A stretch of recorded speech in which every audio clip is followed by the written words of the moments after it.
Nos atendendo, está conosco o presidente da Federação dos Caminhoneiros Autônomos do Estado de São Paulo, Norival de Almeida Silva. Presidente, bom dia, muito obrigado pela atenção. Bom dia, Tiago.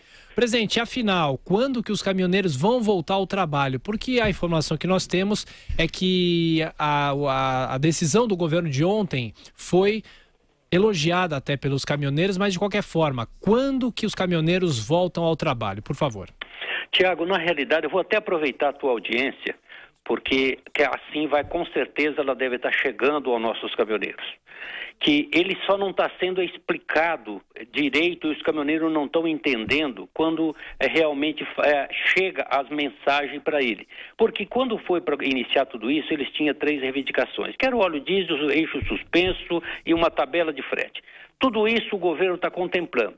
Só que o que mais soou mal é quando chega lá e fala: você teve de desconto 46 centavos do litro de óleo diesel.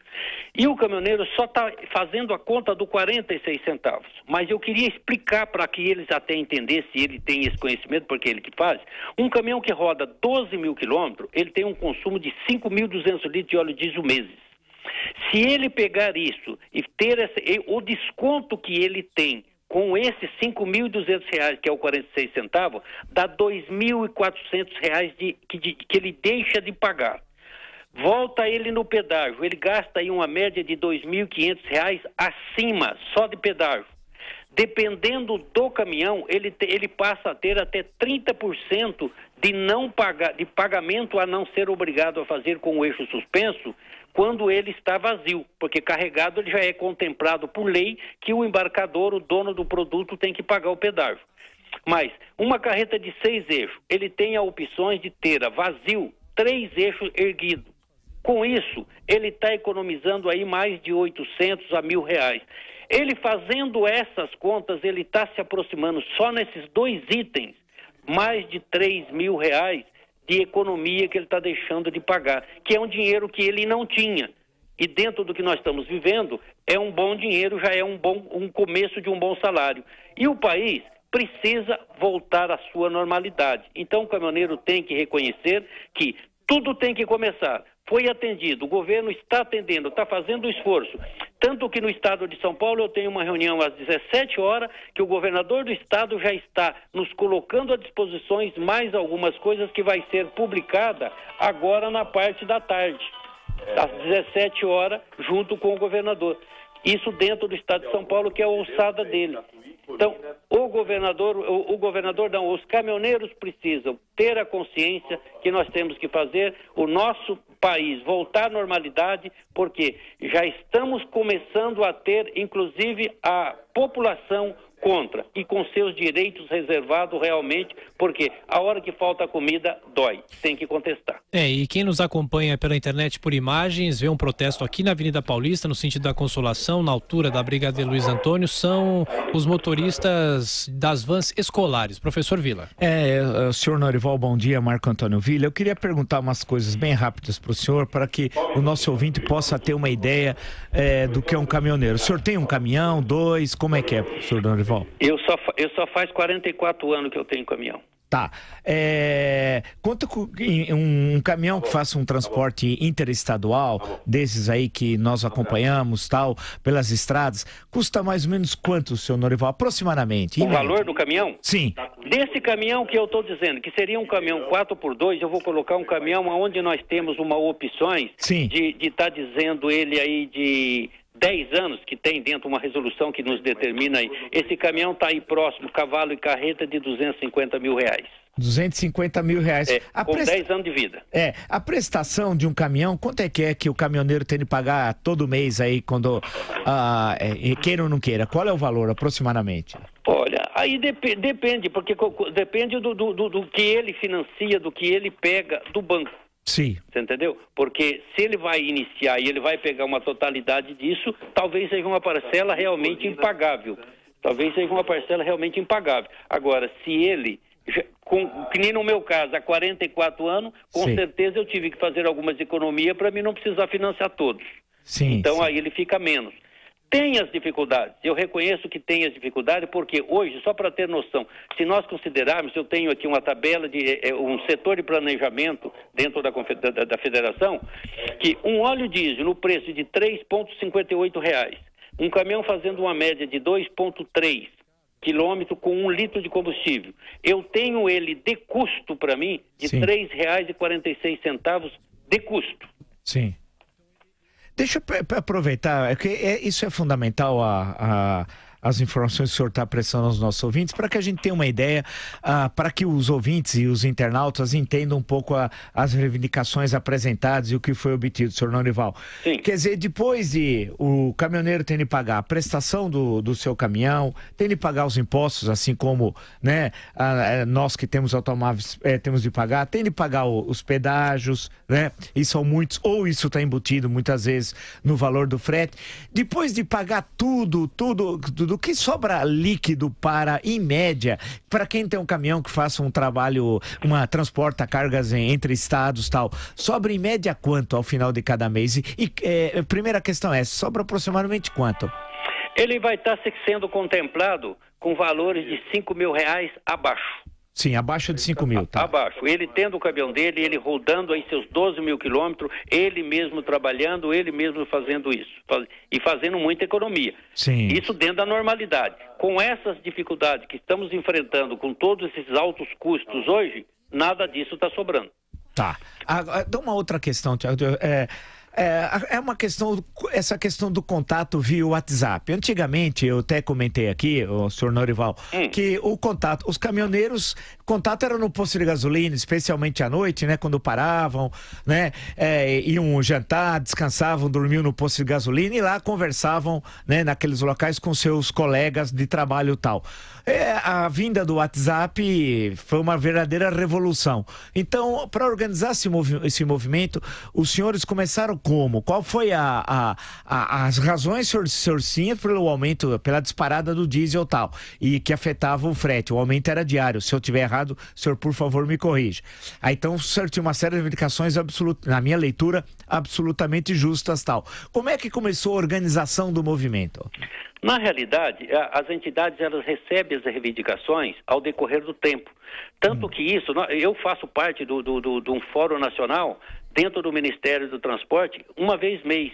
Então nós estamos desde do ano passado colocando as dificuldades que os caminhoneiros têm. Agora, a formação e a continuidade foi eles mesmos que vieram colocando, inclusive dizendo para as entidades, a partir dia 21 de maio nós vamos fazer um protesto.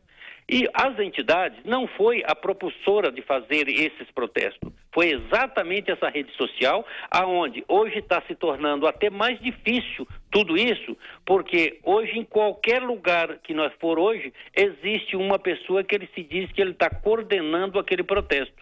Então não está lá as entidades sindicais, por mais que elas sejam obrigadas, até estatutariamente, eu sou obrigado a cumprir e representá-lo, seja ele de qualquer forma que seja, com o departamento jurídico, com o departamento que fosse, para mim poder dar, pelo menos, ajudar um pouco na segurança e no direito de ir e vir de todas as pessoas. Mas essa formação é uma formação que eles, caminhoneiros, fizeram em si próprio. E ele aconteceu com muito mais rapidez, por quê? O governo começou a colocar o reajuste do óleo diesel todo dia. Então, se analisa aí, eu carregando um caminhão lá em Porto Alegre, indo para o Recife, eu demoro, vamos dizer assim, 10 dias para me chegar lá. Se ele sobe 8 vezes, a hora que eu sair de Porto Alegre, eu cheguei aqui em São Paulo, eu já estou trabalhando, pagando para mim poder chegar no Recife. Porque o meu custo já aumentou e eu não tenho como repassar para ninguém.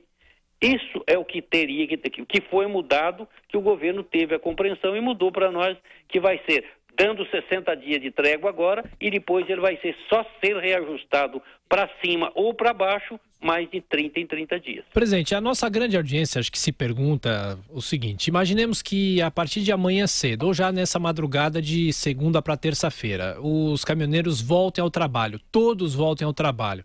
É claro que cada setor tem impactos diferentes, um setor demora mais do que o outro, mas em quantos dias o Brasil estará normalizado?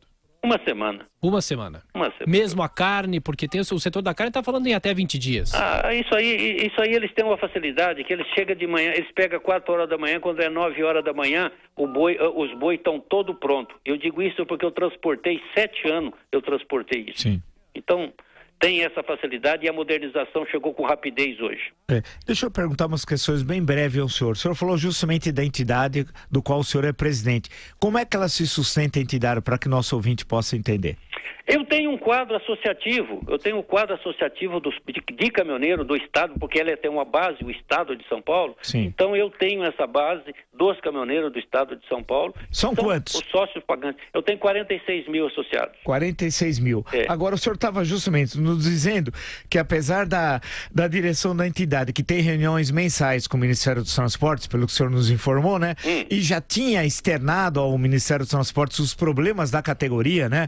Tudo isso que o senhor está nos apresentando. Como é que houve esse descolamento, senhor Norival, entre a direção da entidade que o senhor representa, do qual o senhor é presidente, e a categoria? Porque a impressão que dá é que houve um descolamento, né? A categoria foi seguindo um caminho próprio, enquanto a direção ainda estava negociando com o governo, né? Isso aconteceu exatamente por causa das redes sociais. Então, eu digo isso, que para mim isso até me deixou um ato de ato realizado. Porque o caminhoneiro passou a entender, e o próprio governo está ajudando com que ele passe a entender, que ele tem direito e responsabilidade em qualquer circunstância. Ele tem para poder exigir o pagamento do pedágio dele, exigir o cumprimento da tabela do frete que nós negociamos para ele, porque antes ele cobrava só da entidade e ele ficava aceitando isso na rua. E isso tem que realmente ser mudado, que o WhatsApp fez essas lideranças aprenderem a se administrarem também sozinho, sem precisar tudo das entidades, porque ela não tem essa competência para fazer tudo isso. Onde são os pedágios mais caros, senhor Norival, no Brasil? Qual é o estado onde tem os pedágios mais caros? Olha, nós temos em vários lugares. Nós temos São Paulo, que não é barato, nós temos Paraná, que não é barato, porque eu sempre digo, o pedágio mais caro é aquele que cobra, que não me dá nada, que não me dá a rodovia nas condições que tem. Sim. São Paulo, ele é caro, mas entre as 21 rodovias que tem dentro do Estado, e não tem procuração para poder defender o Estado nesse ponto não, mas 19 dessas 21 estão dentro do Estado de São Paulo. Então, você paga, mas você ainda tem uma recompensa de economia de manutenção dentro do seu próprio veículo. E, presidente, só para a gente fechar, em 60 dias, o que o senhor imagina nesse período? Como é que vão continuar as negociações com o governo? Porque se tudo voltar como era, aí não houve avanço, né? E isso é um dos pontos aonde que eu venho, pelo menos, falando para os caminhoneiros. Eles até dizer assim, sindicato A não me representa, entidade B não me representa, é uma coisa. Isso, momentaneamente. Agora, a continuidade, o governo não pode, não tem como e não vai fazer o recebimento porque teve dia de existir 590 pontos parados no país. Ele vai colocar 590 pessoas para poder discutir A e B ou C lá? Não tem condições. Então, eles têm que entender que dentro do país tem que ter a coisa da organização, seja eles quem for. Se aquela pessoa não está correta no lugar, se troque ele. A entidade em si, ela não é ruim. Pode ser ruim os diretores, as pessoas. O Norival pode não estar fazendo nada. Então, ele tem que ser trocado. Isso é o que precisa ser feito. Agora, o que eles não podem deixar é ser influenciado, que nós já estamos passando a ser influenciado por atos políticos. E a sociedade não quer, ela tem a competência para discutir o ato político, cada uma delas, não é usando uma categoria sofrida quanto a nossa. Nós já reivindicamos, tivemos o reconhecimento de vocês, imprensa, do próprio governo e da população, mas está na hora de nós dar a nossa parte, levar o alimento para a mesa de cada cidadão desse. Nosso país tem que rodar. O caminhoneiro tem que entender, ele tem que ter o reconhecimento que se na casa dele estiver faltando esse produto, a esposa dele, os filhos dele vão chorar de fome. Mas justamente então há um problema, senhor Norival, de relação entre a sua entidade, do qual o senhor é presidente, pelo que eu estou entendendo, e os seus representados, 46 mil, o número que o senhor deu, de caminhoneiros. Quer dizer, a entidade unidade está buscando uma negociação, um acordo, obteve ganhos de acordo com o senhor, porém há uma resistência por parte da base, né? Eu queria só entender essa questão, quer dizer, a base da representação da sua entidade. Esse é o primeiro ponto. E o segundo, brevemente, senhor Norival, que influências políticas estão presentes agora, nesse instante, no movimento, como o senhor disse, que pode haver interesses políticos? Quais, senhor Norival? Tem vários. Eu tenho pessoas que eu vi ele envolvido aí dentro de certos partidos e que hoje ele está batendo na mesa e está dizendo que é o pai dos caminhoneiros dentro do sistema e que é para os caminhoneiros não voltar e que é para o caminhoneiro não fazer isso. A sociedade não está querendo ouvir o Norival falar que não é para ele voltar porque o presidente Temer é ruim ou porque o governador Márcio França é ruim. Ele tem que ouvir que o país está ruim, nós temos que consertar o país. E nós só consertamos o país com trabalhos e com pessoas que realmente pensam no país e pensam no próximo. Mas o senhor identifica o partido ou partidos que estão fazendo? Não, eu prefiro não dizer, porque daí eu acabo respondendo por ele, entendeu? E eu prefiro não dizer, mas ele está aí dentro dos WhatsApps, é fácil de ver isso daí, e pessoa de formação até, e está lá se dizendo caminhoneiro para tudo isso. E por mais, respeito, mas cada um no seu lugar. Ninguém almoça no banheiro e ninguém faz necessidade do banheiro dentro da cozinha. Ok, conversamos aqui nessa cobertura especial da Jovem Pan com o presidente da Federação dos Caminhoneiros Autônomos do Estado de São Paulo, Norival de Almeida Silva. Mais uma vez, muito obrigado por nos atender e vamos continuar nos falando, torcendo para que essa situação seja resolvida logo. Obrigado, presidente. Eu que agradeço, professor Vila.